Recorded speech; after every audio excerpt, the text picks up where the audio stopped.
तो बीजेपी ने तैयार किया मध्य प्रदेश में शिवराज के लिए मैदान। चुनाव से पहले पीएम मोदी करेंगे आधा दर्जन रैलियां। शाह पेश करेंगे रिपोर्ट कार्ड, शिवराज ही होंगे चुनाव में मुख्य चेहरा। मध्य प्रदेश में विधानसभा चुनाव की तारीखों के ऐलान से पहले पार्टी की मध्य प्रदेश में प्रधानमंत्री नरेंद्र मोदी की आधा दर्जन रैलियों की तैयारी कर चुकी है। राज्य के नेताओं ने मोदी से 2 महीने में क्षेत्रवार रैलियों को संबोधित करने का अनुरोध किया है।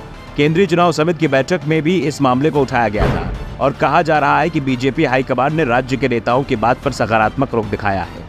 केंद्रीय नेतृत्व ने आश्वासन दिया कि वो आने वाले हफ्ते में इस संबंध में निर्णय लिया जाएगा और रैलियों की तारीखों को भी फाइनल कर दिया जाएगा। इसके साथ ही केंद्रीय गृह मंत्री अमित शाह के एमपी दौरे कार्यक्रम पहले से ही तय हो रहे हैं। 20-20 इकट्ठी छींकें आना शुरू हो जाती, नाक में चेनी और रनिंग नोज, गले में रेशा गिरते रहना। एलर्जी रक्षक अवले का आधा चम्मच सुबह शाम गर्म पानी के साथ लें। कुछ ही दिनों में आपकी प्रॉब्लम ठीक होने लगेगी। इस प्रोडक्ट को ऑर्डर करने के लिए गूगल पर टाइप करें allergyrakshak.com या कॉल करें 8400500589 पर। शाह लगातार मध्य प्रदेश का दौरा कर रहे हैं। यहाँ चुनाव की पूरी कमानी शाह ने अपने हाथों में संभाल रखी है। उनका एक दौरा पूरा होने से पहले ही दूसरी की तारीख सामने आ जाती है। अब तो दावा यहाँ तक किया जा रहा है कि शाह हर सप्ताह मध्य प्रदेश का दौरा करेंगे। एक और बीजेपी में चुनाव को लेकर हलचल तेज दिख रही है, तो दूसरी ओर कांग्रेस में अभी शांति दिखाई दे रही है। अगर अंदरूनी तौर पर हलचल होगी तो वो दिख नहीं रही है। इस महीने कांग्रेस का कोई भी बड़ा नेता अभी तक मध्य प्रदेश के दौरे पर नहीं आया है, जबकि ये तय माना जा रहा है कि यहाँ मुकाबला बेहद कांटे का होने वाला है। इस बीच शाह रिपोर्ट कार्ड के साथ तैयार हो रहे हैं। 20 अगस्त को केंद्रीय गृह मंत्री अमित शाह राज्य में भाजपा सरकार के 20 साल पर गरीब कल्याण रिपोर्ट कार्ड जारी करेंगे। इस रिपोर्ट कार्ड में 45 महीने का जिक्र होगा। 15 महीने की अवधि को छोड़कर जब कांग्रेस सत्ता में थी, एमपी बीजेपी प्रमुख वी डी शर्मा ने कहा रिपोर्ट जारी होने के बाद वो गरीब कल्याण विषय के साथ अभियान रथ को भी हरी झंडी दिखाएंगे। रथ केंद्र और राज्य सरकार की उपलब्धियों पर प्रकाश डालते हुए सभी विधानसभा क्षेत्रों की यात्रा करेगा।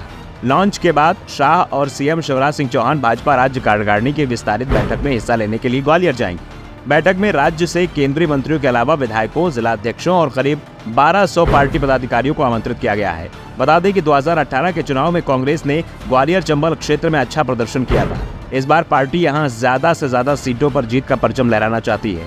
इस जीत का श्रेय ज्योतिरादित्य सिंधिया को दिया गया था। 2018 के चुनाव में सिंधिया समर्थकों ने ग्वालियर चंबल अंचल में सिंधिया को सीएम उम्मीदवार घोषित कर चुनाव लड़ा था और इसका फायदा भी हुआ था, लेकिन बाद में सिंधिया अपने समर्थकों के साथ बीजेपी में आ गए थे। ऐसे में इस बार सिंधिया को भी अपनी ताकत दिखानी है, लेकिन सबसे बड़ी चिंता सिंधिया समर्थक ही बन गए हैं। एक तो चुनाव से पहले एक के बाद एक सिंधिया समर्थक कांग्रेस में वापसी कर रहे हैं, तो दूसरी ओर बीजेपी के पुराने नेता भी सिंधिया के कांग्रेस में आने के बाद घर बैठ गए हैं, क्योंकि ग्वालियर चंबल संभाग में बीजेपी के अधिकांश फैसलों में सिंधिया की छाप दिखाई दे रही है और दावा किया जा रहा है कि यहाँ की आधी सीटों पर सिंधिया के समर्थकों को ही पार्टी चुनाव मैदान में उतारने का मन बना रही है और पहली सूची को देखकर ये तस्वीर साफ होती भी दिखाई दे रही है।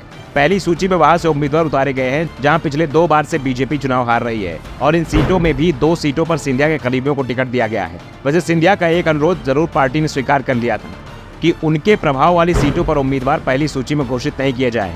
पहली सूची में 2 सीटें ऐसी थी जहां सिंधिया के साथ आए विधायक की टिकट दांव पर थे।